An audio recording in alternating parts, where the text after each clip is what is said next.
So hello guys, I am Tanvi and I welcome you all to my channel Tanvi Education। तो आज हम यहाँ पे पढ़ने वाले हैं अपना क्लास 12th का मैक्रो इकोनॉमिक्स वाली बुक का chapter money.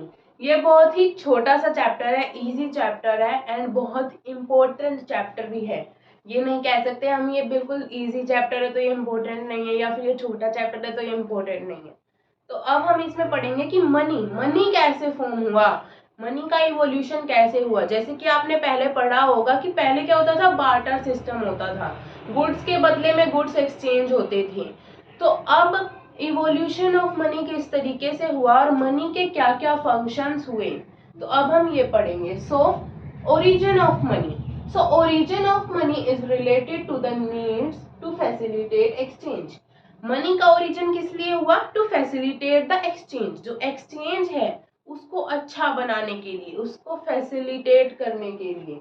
So therefore money is generally defined as a thing that is commonly accepted as a medium of exchange. Money क्या है? एक ऐसी चीज है जो कॉमनली एक्सेप्टेड होती है। कॉमनली जैसे एक कंट्री में हमारे यहाँ पे आपको पता है कि रुपी है, हमारी जो करेंसी है वो रुपी है। तो हमारे इंडिया में हम कहीं पे भी रुपी को यूज कर सकते हैं, कोई भी उसे मना नहीं करेगा। एंड ये एक कॉमनली एक्सेप्टेड मीडियम है, इसे हर जगह एक्सेप्ट करेंगे इंडिया में आपसे ये पैसे as a medium of exchange. जैसे कि आप कोई भी गुड्स खरीद रहे हो, मान लो आप रहते हो दिल्ली में और आप केरला में जाके गुड्स वो कुछ परचेज कर रहे हो, तो वहां पे भी आप मनी यूज करोगे, करेंसी यूज करोगे रुपी, तो वो as a medium of exchange काम करेगा। अब हम पढ़ेंगे basic functions of money. Money की जो डेफिनेशन है वो ही उसके फंक्शंस है। Money is what money does. तो मनी क्या करता है, वो ही मनी है। तो मनी क्या क्या करता है, ये 4 पॉइंट्स हैं जो मनी करता है। First is it act as a medium of exchange. जैसे कि मैंने बताया कि it act as a medium of exchange. हम प्रोडक्ट के बदले में उन्हें मनी प्रोवाइड करते हैं, सेल एंड परचेज में ये as a medium of exchange काम करता है। Second is it serves as a storage of value. Store of value, saving करते हैं हम, तो वो एक मनी की ही तो सेविंग करते हैं हम, तो it act as a store of value. Third point is measure of the value. जैसे कि हर गुड्स एंड सर्विसेज की अपनी एक मार्केट वैल्यू होती है, एक मार्केट प्राइस होता है, तो वो मनी की वजह से ही हम सेट कर पाते हैं। So it is a measure of value. Market price of goods and services is expressed in terms of money. ये मनी की टर्म्स में ही एक्सप्रेस करते हैं। फोर्थ जो पॉइंट है वो है it serves as a standard of deferred payments. तो डेफर्ड पेमेंट्स होती क्या है? डेफर्ड पेमेंट्स होती हैं जो फ्यूचर पेमेंट्स होती हैं। जैसे कि आप किसी कंपनी में काम कर रहे हो या फिर किसी के लिए एज अ एंटरप्रेन्योर के लिए काम कर रहे हो, तो उसको जब प्रॉफिट मिलेगा तो वो आपको कहता है जब मेरा प्रॉफिट आएगा तो मैं तुम्हारा जो इंटरेस्ट, जो तुम्हारा प्रॉफिट है वो प्रोवाइड कर दूंगा। तो ये क्या हो गया, एक डेफर्ड पेमेंट हो गई, फ्यूचर पेमेंट। अब हम पढ़ेंगे barter system of exchange. Barter system of exchange को हम इकोनॉमिक्स की टर्म में सीसी इकोनॉमी कहते हैं। तो बार्टर सिस्टम ऑफ एक्सचेंज में क्या होता है? It is an exchange of goods. क्या है? It is a system in which goods are exchange for goods. सामान के बदले में सामान का जो लेन देन होता है, जो एक्सचेंज होता है, वो होता है बार्टर सिस्टम। और सीसी इकोनॉमी के टर्म्स में हम सी क्या रिप्रेजेंट करता है? कमोडिटी। तो क्या कहेंगे? It is a medium in which commodities are exchange for commodities और the goods are exchange for goods. इसके भी कुछ ड्रॉबैक्स हैं। क्या है? मनी के कुछ, बार्टर सिस्टम के कुछ ड्रॉबैक्स थे। पहला था डबल कोइंसिडेंस ऑफ बॉन्ड। आज के टाइम पे तो बार्टर सिस्टम है नहीं, बहुत कम बचा हुआ है, वो भी रूरल एरियाज में। इसका पहला जो डिसएडवांटेज है वो है डबल कोइंसिडेंस ऑफ बॉन्ड।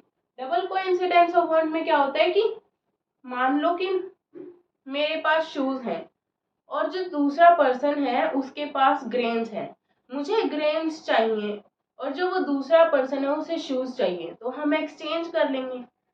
लेकिन इसमें एक प्रॉब्लम भी आती थी कि मान लो मेरे पास शूज है और जो दूसरा पर्सन है उसके पास, हम कह सकते हैं वो एक कारपेंटर है और उसको शूज चाहिए, लेकिन मेरे को ग्रेन्स चाहिए, तो वो हम एक्सचेंज तो नहीं कर सकते। वो कारपेंटिंग का काम करता है तो वो मेरे लिए सिर्फ कारपेंटर का काम कर सकता है, ग्रेन्स तो मुझे दे नहीं सकता, तो हम इस मीडियम में एक्सचेंज तो करेंगे नहीं। तो एक डबल कोइंसिडेंस ऑफ वांट वाली प्रॉब्लम आ जाती है। ये क्या होता है कि two individuals are in the possession of such goods which they are willing to exchange, जो वो विलिंग, उनकी मन से इच्छा है कि हम इसे एक्सचेंज कर सकते हैं for the satisfaction of wants, और वो उन्हें सेटिस्फाई भी करे, जिस चीज की उन्हें जरूरत है वो उसको फुलफिल करे। So as a medium of exchange separated the act of sale and purchase, money ने क्या किया, कि as a medium of exchange जो सेल एंड परचेज है उसको सेपरेट कर दिया।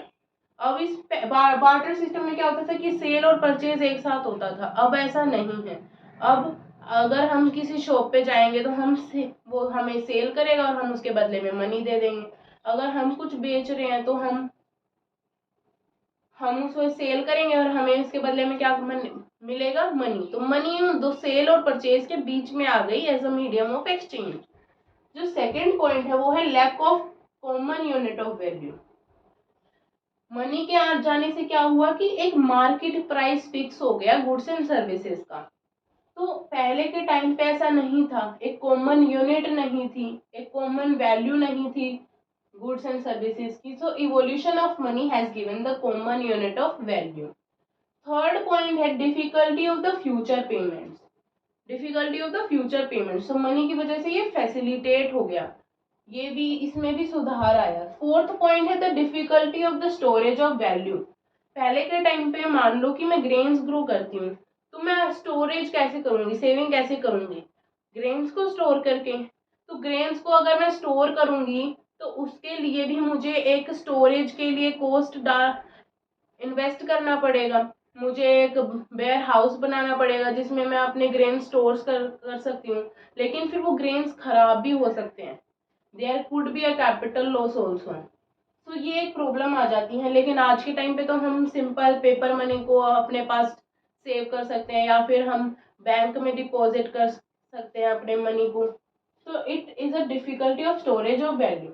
Storage of goods is involve storage cost. Storage of goods में क्या होता था उस टाइम पे, स्टोरेज कॉस्ट हमें इन्वेस्ट करना पड़ता था, as well as there was a fear of capital loss.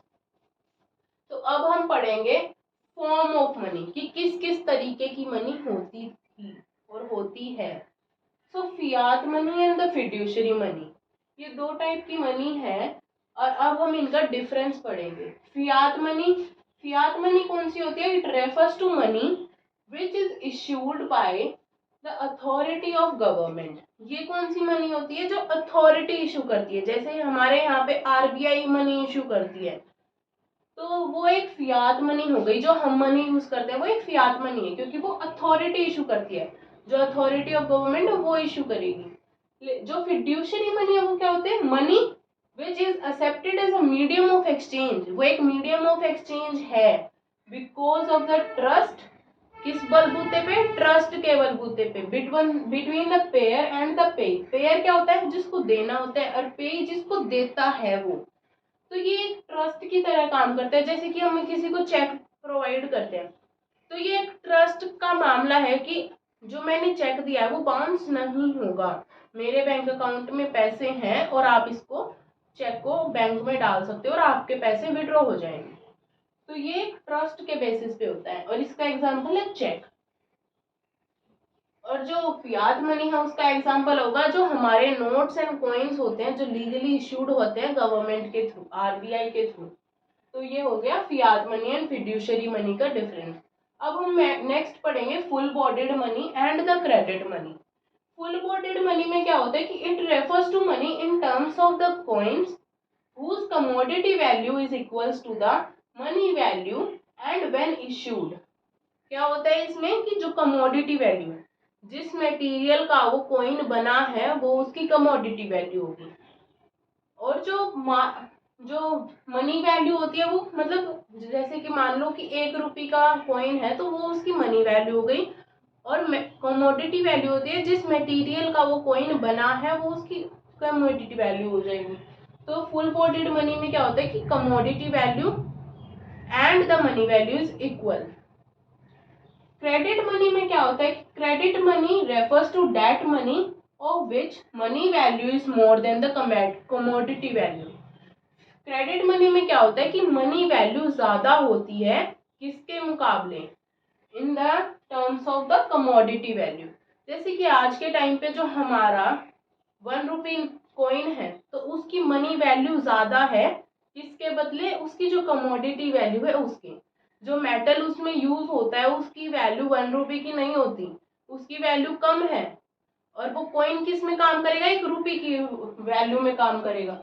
लेकिन फुल बॉडीड मनी में क्या था कि जैसे ब्रिटिशर्स के टाइम पे जो कॉइन्स थे वे सिल्वर के होते थे, तो सिल्वर की कमोडिटी वैल्यू उतनी ही होगी जितने का वो एक कॉइन होगा। जैसे कि वो 1 रुपी का कॉइन है तो उस टाइम पे जो सिल्वर की वैल्यू थी वो 1 रुपी ही थी। तो यहाँ पे हम फुल बॉडीड और क्रेडिट मनी का भी हमने डिफरेंशिएशन पढ़ लिया। तो अब हम यहाँ पे पार्ट 1 वीडियो को एंड करते हैं। अगर आपको कोई भी डाउट है तो please ask in the comment section, please like the video, and अब मिलते हैं हम नेक्स्ट पार्ट वीडियो में, second part of this chapter. Thank you.